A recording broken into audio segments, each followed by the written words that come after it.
1979 में इस देश में एक लोक नायक थे जयप्रकाश नारायण, उनकी मृत्यु हो गई।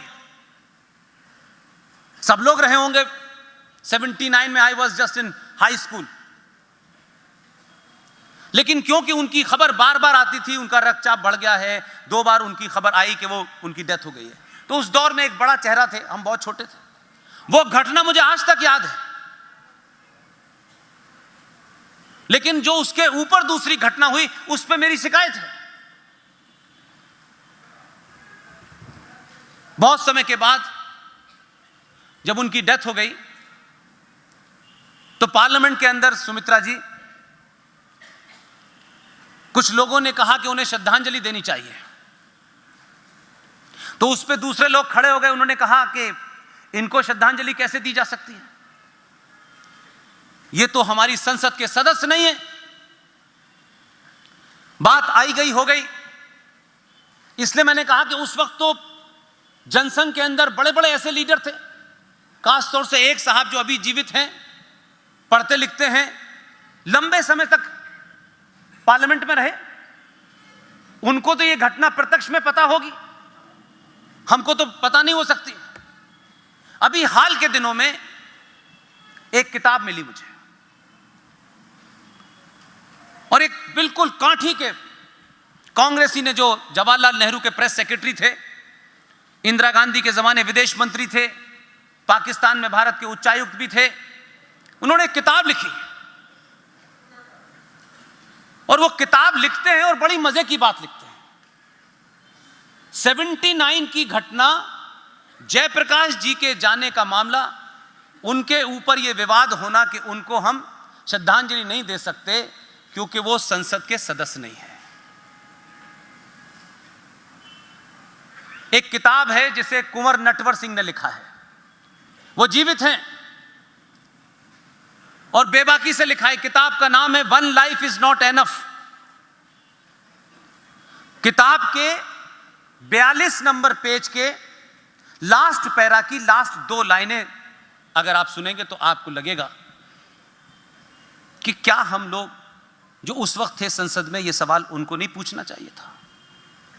वो लिखते हैं कि 1960 में, मैं नटवर सिंह की भाषा में बता रहा हूं, अपनी भाषा में नहीं बताऊंगा तो आप लोग सोचेंगे कि मैंने बना दिया। उसमें लिखा हुआ है, Pandit Jawaharlal Nehru fall in love with Edwina. बड़े दिल के आदमी थे भाई, कुछ उनसे भी सीखो।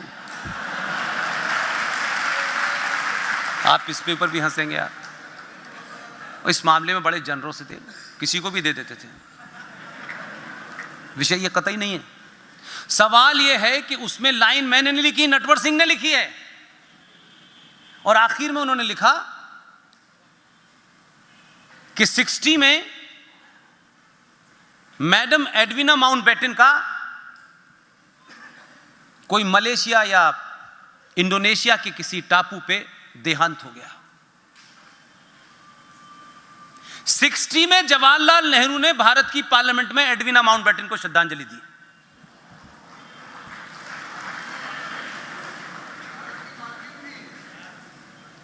यह बात लोगों को बहुत बाद में पता चली, उसी किताब में 115 नंबर पेज पर।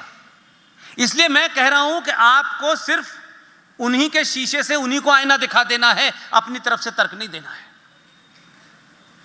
उसी के 115 पेज पर क्या लिखा हुआ है। 1968 में उनके बड़े बेटी की शादी हुई जो जहाज उड़ाता था। 1969 में मैडम इंदिरा गांधी अपनी बहू और बेटे के साथ अफगानिस्तान गई तालिबानों से मिलने। उनकी ऑफिशियल यात्रा थी, सारा कुछ उन्होंने मिलने मिलाने का जो ऑफिशियल प्रोटोकॉल था वो सब पूरा हो गया। यकायक 3 बजे उन्होंने कहा कि मैं आउटिंग के लिए बाहर जाना चाहती हूं। आप सोचिए 69 का अफगानिस्तान, आज ही माशाल्लाह उसने इतनी तरक्की कर ली है, तब क्या होगा। वो पूरे प्रोटोकॉल में हड़कंप मचा और आखिर में कहा गया कि आप क्यों जाना चाहती हैं। बोली बस मैं ऐसी राइड पे जाना चाहती हूं। इंतजाम हो गया, सिक्योरिटी लग गई, गाड़ी उनको लेके चली। आप सोचिए कि जहां की ये घटना है वो देखी हुई है, उस पूरे रेगिस्तान में जहां मैडम जाती हैं और अफगानिस्तान के काबुल से निकल करके आगे निकल जाती हैं, पूरा रेगिस्तान है, वहां दूर दूर तक कोई आदमी नहीं। और 69 की बात कर रहा हूं मैं। आज तो अमेरिका काफी कुछ छोड़ आया है, और ऐसा भी कुछ छोड़ आया है कि जिसकी वजह से अफगानी जो हैं वो ये समझते हैं कि पैरों पे लटक के भी जाया जा सकता है। वो वहां गई और यकायक उन्होंने जीप को रुकवा दिया, और एक खंडर सा पड़ा झाड़ी सी थी। बोली ये क्या चीज है? तो वो जो अफगानी गार्ड थे उन्होंने कहा ये तो कोई ऐसी कोई खास चीज है नहीं, ये तो ऐसे ही पड़ा हुआ है। लेकिन बोली नहीं, मैं जाके देखना चाहती हूं। अब क्योंकि प्राइम मिनिस्टर है, प्रोटोकॉल के तहत पूरा कर, वहां गई, वहां खड़ी हो गई। उस पे लिखा था बागे बाबर, वो बाबर की कब्र थी। ये मैं नहीं लिख रहा हूं, जिनको इसमें कॉमा फुल स्टॉप भी डाउट हो, मेरे नरेशन में हो सकता है समझाने के लिए मैं कुछ एक्स्ट्रा शब्द इस्तेमाल कर रहा हूं। One life is not enough के पेज नंबर 115 पे जाके पढ़िए, नटवर सिंह ने एक एक चीज साफ साफ लिख दी है। वो इंदिरा गांधी के पीछे खड़े थे, मैडम इंदिरा गांधी आंख बंद के 5 मिनट तक वहीं खड़ी रही। उन्होंने पूछा कि ये क्या है? बोली मैं ऐसी हिस्ट्री को याद कर रही हूं। ये बाद में खबर चली और इसको बताया नहीं गया। मेरा सवाल यह है कि उस पूरे रेगिस्तान में मैडम इंदिरा गांधी को उस खंडर में क्या पहले से तय था जाना? और बाबर की कब्र पे खड़े होकर के कौन से पूर्वजों को याद कर रही थी? नटवर सिंह जो आई विटनेस साथ में था, उसकी किताब है। इसलिए एक किताब नहीं, बहुत सारी किताब हैं। जब दिल्ली से चला था तो दिल्ली में आजकल एक नई बहस हो गई है। कुछ ज्ञानी पढ़े लिखे लोग, एक्स्ट्राऑर्डिनरी पढ़े लिखे लोग, उनको यह आदत हो गई है कि कोई भी कमेंट कर दो, किसी को भी गाली दे दो और उसके बाद भाग जाओ। हम 15-20 लोग ये मानते हैं कि अब भागने नहीं देंगे, इनको नहीं भागने देंगे। हमारे बचपन के एक दोस्त हैं, उसकी बात अक्सर मुझे याद रहती है। वो कहता है कि झूठे को घर तक छोड़ के आना चाहिए, पता नहीं बीच में से फिर ना आ जाए। एक साहब हैं जिनके नाना देश के राष्ट्रपति थे, जिनके पिताजी इस देश में इंदिरा गांधी की वजारत में काफी वजीर रहे, गवर्नर रहे, उनका बेटा विदेश मंत्री रहा, कॉमर्स मिनिस्टर रहा, ज़हीन आदमी, ऑक्सफोर्ड से पढ़ के आया था और सुप्रीम कोर्ट के वकील भी हैं। वो बीच बीच में वो ये समझते हैं कि इस समाज के सामने कुछ भी कह दो, इसको पता ही नहीं चलता। अब पकड़ में आ गए। उन्होंने 1984 में, पता नहीं इस घटना का आपको मैंने कभी जिक्र किया है कि नहीं किया, 1984 में मोहतरमा इंदिरा गांधी का कत्ल हुआ। और उस कत्ल के बाद में आपको पता है कि क्या तीन मूर्ति में हुआ और कैसे तय करके यह हुआ कि सिखों को सबक सिखाना है।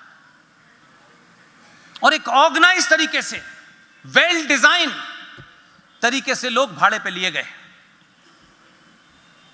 और दिल्ली के अंदर 3,500 सिखों की हत्या हो गई। आप में से जितने 8-10 हजार लोग यहां बैठे हैं, मेरे जाने के बाद यह पता करिएगा कि किसी शहर में 3,000 लोगों की हत्या हो जाए और उसमें से एक भी हत्यारे की शिनाख्त ना हो, एक की भी शिनाख्त नहीं हुई। हां, यह जरूर होता है कि कुछ लोग उस भीड़ को उकसा रहे थे, चाहे वो टाइटलर हो या सज्जन कुमार हो या वो धर्मदास शास्त्री हो जो अपने, यह सब कहा जाता है। लेकिन नैरेटिव बनाते कैसे हैं इंटेलेक्चुअल लोग, खेल को किस तरह से बिगाड़ते हैं। इससे पहले कि यह पता चलता कि ये भाड़े के लोग कहां से आए थे, किनके कहने पे यह किया गया, कैसे राजीव गांधी को दबाव बनाया गया और वो हत्या करके किस तरीके से एक तरफा सिखों को मारा गया। सिखों के पड़ोस में रहने वाला हिंदू आज तक नहीं पकड़ा गया। सिखों ने उन मारने वालों को नहीं पहचाना कि इसमें कौन सा आदमी है। लेकिन इतनी बड़ी घटना इस भारत में चर्चा नहीं हुई। लेकिन सलमान खुर्शीद साहब जिनका नाम है, उन्होंने एक किताब लिखी, उस किताब का नाम है India at home, the reinstatement of Indian Muslim. Page number 141, उस पे वो क्या लिखते हैं, और ये किताब उनकी हत्या के 7 महीने बाद आ गई छप के। सामान्य घटना लगती है, यह सामान्य घटना नहीं थी। इससे पहले कि इंटेलेक्चुअल इसके ऊपर मुंह खोलना शुरू करें, उन्होंने एक इंटेलेक्चुअल नैरेटिव पैदा कर दिया, और पेज नंबर 141 पर वो ये फरमा रहे हैं कि जिस वक्त दिल्ली में सिख और हिंदू एक दूसरे को मार रहे थे, उस वक्त भारत का मुसलमान बहुत खुश था, बहुत संतुष्ट था, और वो इसलिए खुश था कि यही वो दोनों लोग हैं, यानी सिख और हिंदू, जिन्होंने पार्टीशन के वक्त मुसलमानों को मारा था, अब ये अपने गुनाहों को भुगत रहे हैं। ये नैरेटिव बन के उनकी किताब में आ गया, किताब छप गई, बिक गई, रख गई, पढ़ा नहीं किसी ने। ये पढ़े लिखे ऑक्सफोर्ड से आए हुए आदमी की किताब है। अभी हाल में उन्होंने कोई किताब लिख दी है, और उन्होंने हमको बताने की कोशिश की है हिंदू धर्म क्या है और हिंदुत्व क्या है। बहुत सारी बातों को बहुत कॉम्प्लिकेट नहीं करना चाहिए, कम से कम मैं नहीं करता। कुछ मित्रों ने मुझसे पूछा, मैंने कहा इससे ज्यादा आसान आंसर नहीं हो सकता। नरेंद्र मोदी देश का प्रधानमंत्री भगवान राम के मंदिर की नींव रखता है, दंडवत प्रणाम करता है, यह हिंदू धर्म है।